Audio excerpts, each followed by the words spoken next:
크게 두 가지 챕터를 간략하게 살펴보면 하나는 본문 전승이라는 거하고 하나는 성경 해석학에 대한 내용입니다. 성경을 어떻게 해석할 것인가는 바로 이어서 하겠는데 본문 형성은 뭐냐? 성경은 앞서 우리가 이 모세오경을 살펴보니까 성경 어떤 책인가 하는 영감된 책이다. 그런 주장이 있었죠. 그래서 완전 축자 영감설도 있고 유기적 영감설도 있었어요. 근데 그에 반해서 성경은 100% 하나님의 말씀이다라는 그 개념을 벗어나서 성경은 짜집기한 문서다. 뭐 이게 인간이 서로 발췌해가지고 서로 엮어놓은 책이다. 이렇게 주장하는 주장들이 있었죠. 그런 주장이 뭐였어요? 문서설이었어요. 그게 이제 소위 양식 비평이라고 하고 고동 비평이라고 하는 소위 학자들로부터 시도된 시도가 약 300년 지금 흐르고 있는 상황이에요. 그런데 우리가 이런 것들은 우리가 배격해야 된다라는 것이죠. 그럼 우리가 성경을 바로 붙잡아야 되는데 성경이라는 게 어떻게 되는 거예요? 하나님이 처음에 저자를 통해서 기록하게 하셨죠.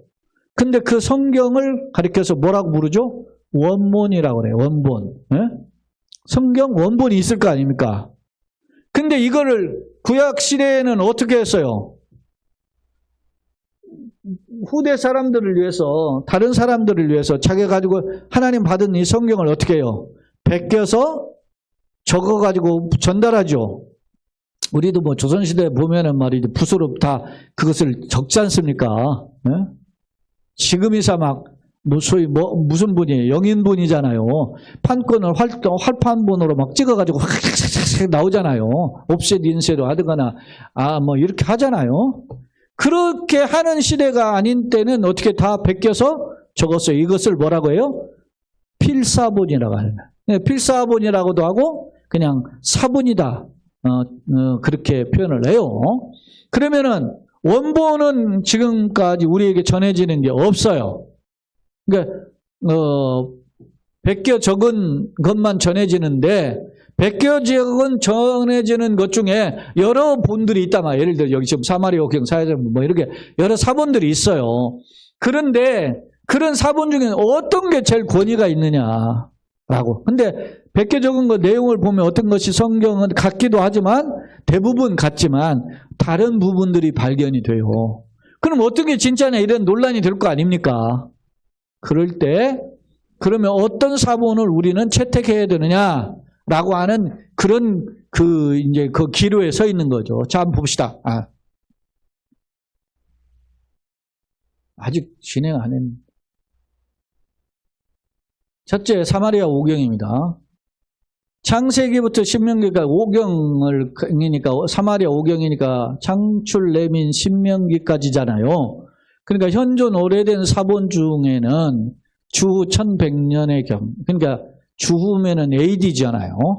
그러니까 이것은 사마리아인들이 북왕국 멸망 후 변절자로 낙인되죠. 이거는 주전 700년이에요. 722년에 이렇게 변절자로 낙인되었던 거기 때문에 사마리아에서 발견된 소위 오경은 이런 사마리아인들의 입장에서 기록된 내용들로 보존되어 있다는 거예요. 그래서 구약의 여러 사본들과는 약간 차이점이 있다. 어떤 입장에 있어요?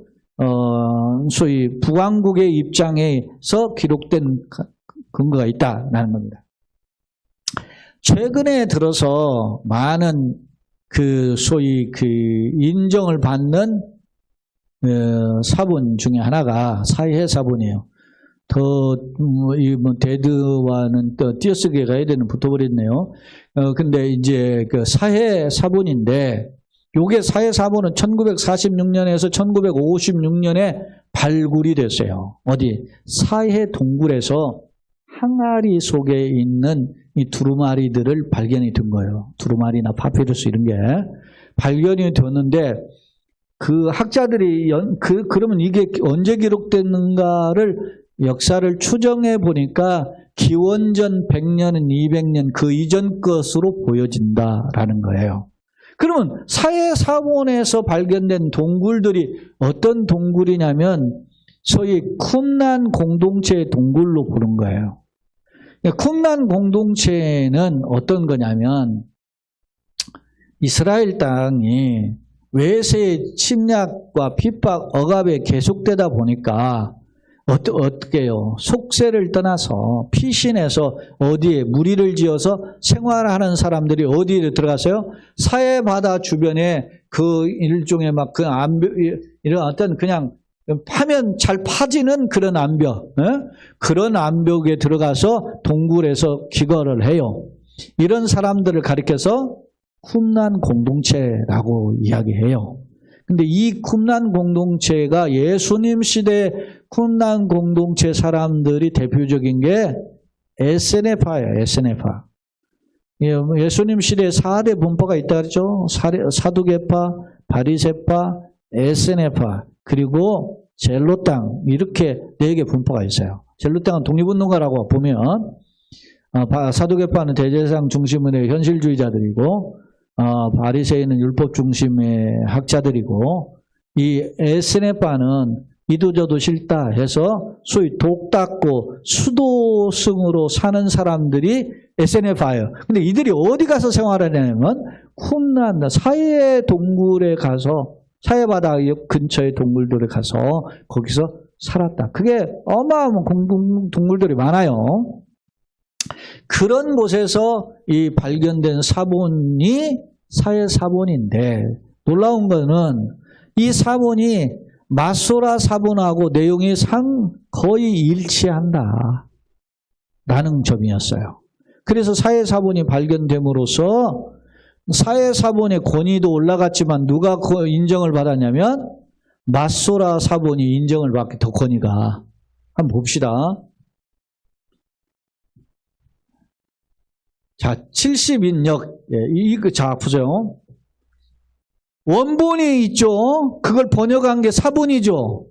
사본을, 베껴 적은 게 사본이죠. 근데 그거를 이제 예를 들어서 히브리 말이든지 이런 말로 기록되어 있잖아요, 본래. 그거를 이제 다른 나라 말로 바꿔서 번역을 하는 걸 뭐라 그래요? 역본이라고 해요. 번역본이라 다시 말하면. 근데 70인경이라고도 하는데 70인경은 유대지파의 장로들 70명이 모여서 번역을 했다 해서 70인경이라고도 해요. 정확히 72명. 이거는 이제 요세푸스의 교회사에 된 건데 헬라어 번역본인데 250에서 300년경으로 보는데 혹자는 350년경까지 봐요. 기원전. 그러니까 역사적으로는 제일 먼저 성경을 기록한 책 중에 대표적인 책이 어떤 책이에요? 이 70인경이에요. 근데 70인경이 저 LXX가 이게 70인의 그런 무마차 표현인데 이거를 뭐라고 표현하냐면 셉투아진트라고 해요. 70인경을. 그래서 근데 문제는 이게 무슨 말로 번역이 됐어요? 헬라. 구약 성경은 본래 히브리어죠. 근데 이거를 헬라 왜? 이 당시가 그 당시 이 헬라가 지배하고 있던 사회란 말입니다. 네? 그러니까 세계 공통어가 무슨 말이겠어요? 헬라, 오늘날 영어와 같이. 그래서 그 헬라 말에 익숙한 말로 번역을 한 게 70인경이에요. 그래서 시간적으로는 가장 오래된 번역본인데 그래서 이게 권위를 가지고 있었는데 이 앞서 사해사본 소위 사해사본이라고도 하고 쿰란 사본이라고도 해요. 쿰란 공동체에서 발견됐다고 해서 쿰란 사본이 발견된 뒤로 이 마소라 사본이 권위가 올라갔다 그랬죠. 그 다음에 아람어 탈굼역. 자, 읽어봅시다. 바벨론 포로 이후에 유대인들이 히브리어보다 뭐를 사용해? 아람어. 그래서 아람어는 사실은 이스라엘 갈릴리 북쪽에 있는 지방이잖아요. 엄밀히 말하면 시리아와 같은 곳이에요. 근데 그 말이 팔레스타인 전체 공용화가 돼버린 거야. 왜? 이스라엘이 멸망하고 기원전 580년에 망하고 그러다 보니까 히브리인들이 막 짓밟히고 그렇게 하니까 히브리 말이 없어지는 거야. 그리고 누가 말을 대신 써요? 이스라엘 사람들이 아람어를 썼어요. 근데 그 아람어를 성경을 읽게 하기 위해서 아람어로 일종의 해석을 붙인 설명서가 뭐냐면 탈굼역이에요. 탈굼역. 예? 그래서 탈굼이라는 뜻이 설명하다, 해석하다 뜻을 가지고 있다 그래요. 일종의 해설 성경책이 탈굼이라는 책입니다. 그리고 이제 봅시다. 마소라예요. 마소라는 서기 900년에서 1000년경, 그러니까 예수님 이후에 900년, 1000년이 지나면 한참 뒤잖아요. 그러니까 소위 셉투아진트라고 하는 70인경보다도 1200~300년 뒤진 기록이라고. 그러니까 시간이 한참 빠른 소위 셉투아진트 70인경을 쫓아간 거예요, 사람들이. 우리 신구약 성경 있죠? 지금 66권? 이 신구약 성경이 무슨 번역의 근거에 따라요, 지금? 70인경 분류법을 따르고 있어요. 그런데 학자들은 번역은 대신 마소라의 근거에서 했다고 주장하는 학자들이 많아요. 그래서 이제 소위 개혁 성경보다 개혁 개정판을 더 조금 권위를 더 지금 해주는 건데, 우리 지금 개혁 개정판 쓰잖아요. 개혁 개정사판 쓰는데, 마소라 사본은 이렇게 시간적으로 늦는데 주 100년경의 본문을 반영하고 있다. 주목할 점은 이때 이때 베껴 적었지만 언제 주후 100년, 예수님 사후 한 5, 60년 지나는 과정 속에 있는 그 당시의 것들을 베껴 적은 것으로 본다고 하는 거예요. 자, 성경의 권위를 보면 원본이 제일 중요하죠. 베껴 적은 것이 그 다음 권위가 있죠. 그 다음에 번역본이에요. 그래서 특히 언제 먼저 기록되어 있느냐, 시간적인 우선순위가 권위를 가져요. 그런데 마소라 사본은 시간적으로 이렇게 늦게 기록되었는데, 그렇다면 왜 현대 개혁주의 신학자들 중에서 마소라 사본을 권위로 인정하거든요? 그 이유가 뭐냐? 이유가 마소라 기원전에 기록된 사회사본이 최근에 발견된 후에 마소라 사본과 내용이 상당수 일치함을 통해서, 그래서 이제 마소라의 권위가 대폭 올라갔어요. 그래서 현대 신학자들 중에는, 개혁주의 전통 신학자들은 마소라 사본을 최고의 텍스트라고 합니다. 그래서 우리 저희 신학교 다닐 때도 이제 시험을 보면은 막 소위 한 학기 동안 강의한 거 페이퍼들이 돌아다니질 거 아닙니까? 예? 기말고사 할 때. 그러면 흔히 신학생들이 뭐라고 하냐면, 야, 이게 마소라야 이야기하는 거예요. 왜냐? 제일 권위가 있다라는 거지. 그런 식으로 현재 이 성경 사본에 인정된 성경이 마소라 텍스트라라고 하는 겁니다. 아이러니한 거는 한글 성경이라든지 영어 성경이라든지 이런 헬라 성경이 전부 다 무슨 분류법을 따라요? 마소라 분류법이 아닌 이 70인경 분류법을 따른다. 그래서 70인경 분류법을 따라서 우리는 39권을 하고, 천주교는 70인경 분류법에 거기에 구약 같은 경우는 외경을 7권 더해서 구약을 몇 권으로 해요? 46권으로 이야기하는 거예요. 다 무슨 분류법이에요? 70인경. 그러니까 그러면 현재 마소라법으로 분류한 히브리어 성경을 타나크라고 하는데, 그 타나크는 24권으로 분류해요. 내용은 우리하고 구약 성경은 똑같은데 분류법만 달라요.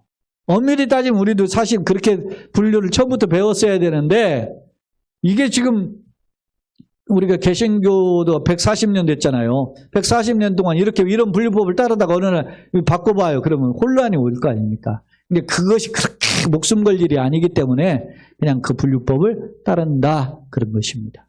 자, 이제 구약에서 마소라 학자들은 왜 우리가 마소라의 본문이 시간적으로 늦었는데 권위를 인정해 주는 거 이유가 있어요. 자, 구약의 마소라 학자들은 어떤 서기관들, 성경을 100개 적은 사람이기 때문에 서기관이라고 하고 율법 학자들이에요. 이 사람들이 주 500년에 100년경에 이런 성경을 필사하는 학자들이 많았어요.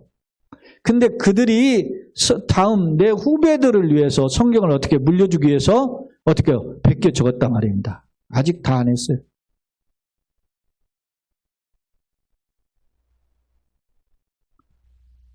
근데 그때 고대 서기관들은 성경을 필사할 때 매우 주의를 내서 베껴 적었다는 거예요. 그래서 한 사람이 이걸 베껴 적잖아요. 그래서 로마서 7장을 베껴 적잖아요.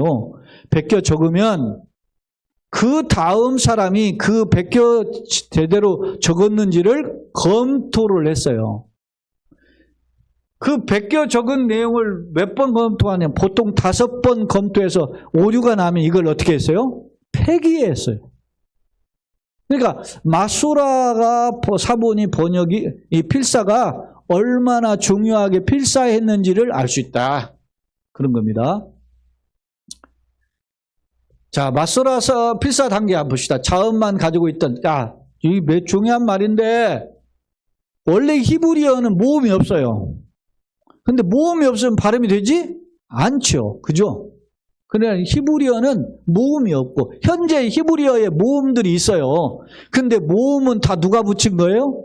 마소라 학자들이 붙인 거예요. 원래 히브리어는 모음만 자음밖에 없어요.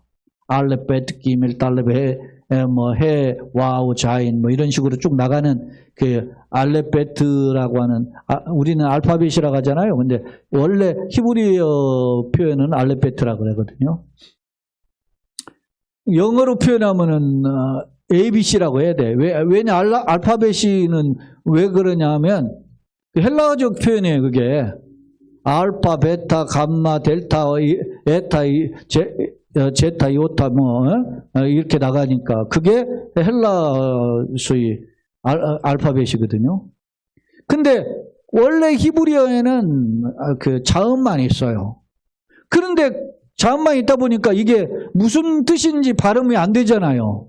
그래서 거기에다가 무슨 발음인지를 단어인지를 표현하기 위해서 후배들을 위해서 거기다가 모음을 첨가를 한 거예요. 그렇게 번역한 게 뭐라고?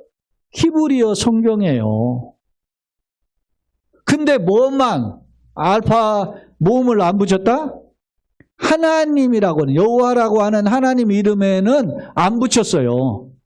그러니까 원래 거기에 그거를 안 붙였는데 뭐라고 불렀느냐? 여호와라는 그러면 단어가 어떻게 됐느냐? 여호와라는 단어에 도, 나, 이에 모음을 갖다 붙인 거예요. 아도나이가 주님이라고 하는 소위 구약에서 하나님을 대신 부르는 표현이 아도나이예요. 그 아와 도와 아와 이 아도나이의 그 모음을 갖다가 붙이니까 여호와가 된 거예요. 그래서 이걸 모음을 빼면은 본래 야훼였을 것이다라고 주장한 학자들이 등장한 거예요. 최근에. 그래서 여호와인지 야훼인지 알 수가 없어요. 하나님 이름이. 예? 근데 우리는 전부 다 뭘로 번역했어요? 지금 성경에 여호와로 번역돼 있죠. 근데 여호와 하나님이라고 불러도 하나님이 다 응답을 하셨기 때문에 그냥 여호와로 부르는 거예요. 그냥. 근데 정확한 거는 야훼인지 여호와인지를 몰라요. 그만큼 하나님 이름에는 어떻게 해요? 존중했었다. 필사할 때. 모음을 붙이지 않았다. 입으로. 함부로 부르질 않았어요. 심지어 여호와라는 이름은 이걸 베껴 적을 때는 목욕제계를 했다. 이런 표현을 해요. 그리고 독자들이 발음을 하는데 액센트를 붙여줘서 발음을 하는 게 쉽게 그렇게 했다. 누가? 이 마스라 학자들이 그런 역할을 했어요. 그러니까 성경 본문은 다치지 않으면서 철저하게 후세들을 위해서 노력을 한 것을 볼 수가 있죠.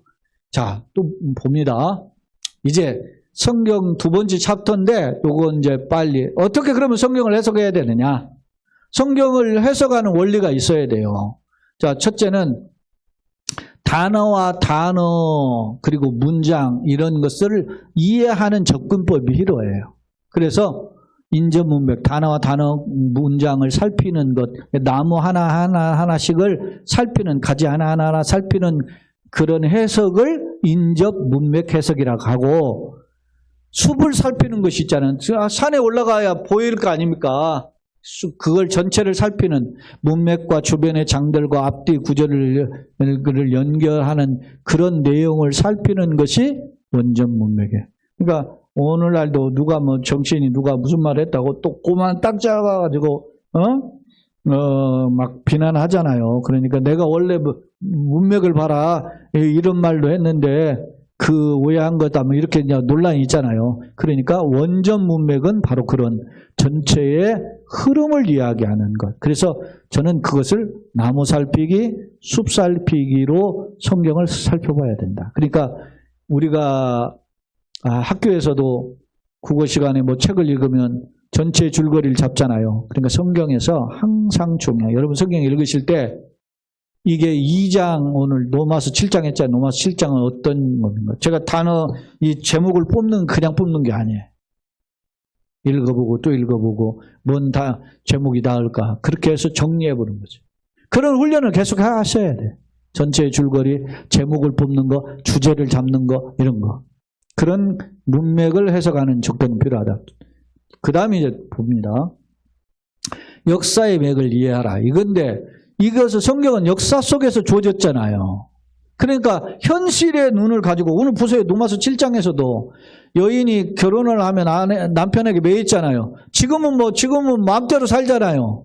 이 당시에 2000년 전에 이스라엘 사회나 노마 시대의 역사 속에서 이 문맥을 이해를 해야 되는 거예요.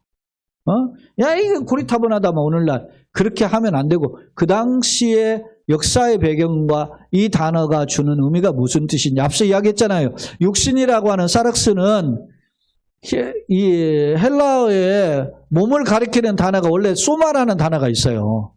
그 소마는 중립적 바디를 가리켜 그냥 신체를 가리키는 표현인데 육신을 가리키는 이 사륵스라는 단어가 그 신체를 가리키는 뜻으로도 있지만 상당 부분 바울은 상당 부분 어떤 의미로 썼다? 푸뉴마의 반대 개념으로 썼다. 죄에 속한 육체, 그렇게 죄의 영향 아래 있는 존재, 그걸 쓸 때 이 사륵스라는 단어를 썼단 말입니다. 그래서 역사적인 단어의 뜻과 역사적인 상황의 뜻을 함께 살피는 성경 해석적 접근이 필요하다. 그런 뜻입니다. 세 번째, 문학 요용과 비유, 상징 이런 걸 살펴보면 성경에는 그 소위 보통 문자적인 해석도 있지만 비유적인 게 있어요. 예수님도 비유가 아니면 말씀하지 않았는데 이런 표현도 있는 것처럼 예를 천국이 예를 들어 겨자씨의 비유가 있고 가라지의 비유가 있고 씨 뿌리는 비유가 있고 진주의 비유가 있고 그물의 비유가 있죠. 또 상징도 있어요. 상징도 있고 행위 계시도 있고 비유는 하나 가져다 쓰는 것이고 상징은 일종의 심볼이잖아요. 다른 거죠. 하나의 포커스가 달라요.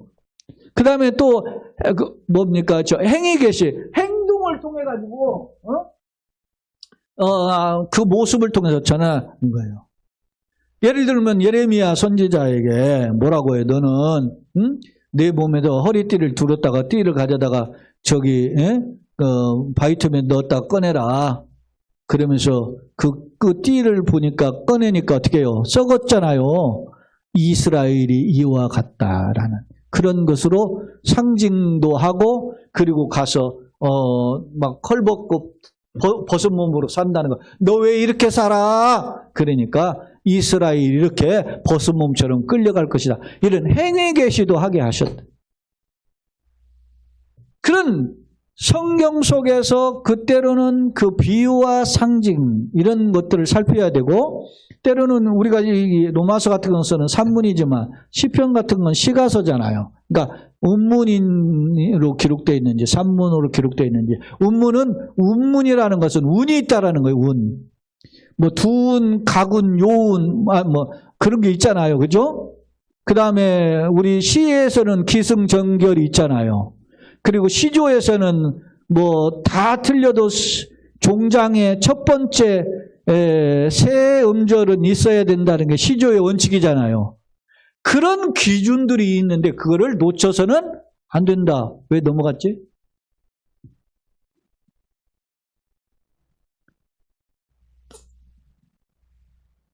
자연 찬양의 비유 한번 봅시다. 들의 모든 나무가 손바닥을 칠 것이며, 이게 나무가 손바닥이 의인법이고 소위 말하면 화류법이기도 하잖아요. 악인의 조언을 복 있는 사람은 악인의 꾀를 따르지 아니하며 라고 할 때 악인과 의인의 대조 이런 표현, 이런 것들을 시적 표현들로 사용하고 있다라는 겁니다. 그 다음 봅시다. 성경의 맥을 찾아라 라는 겁니다.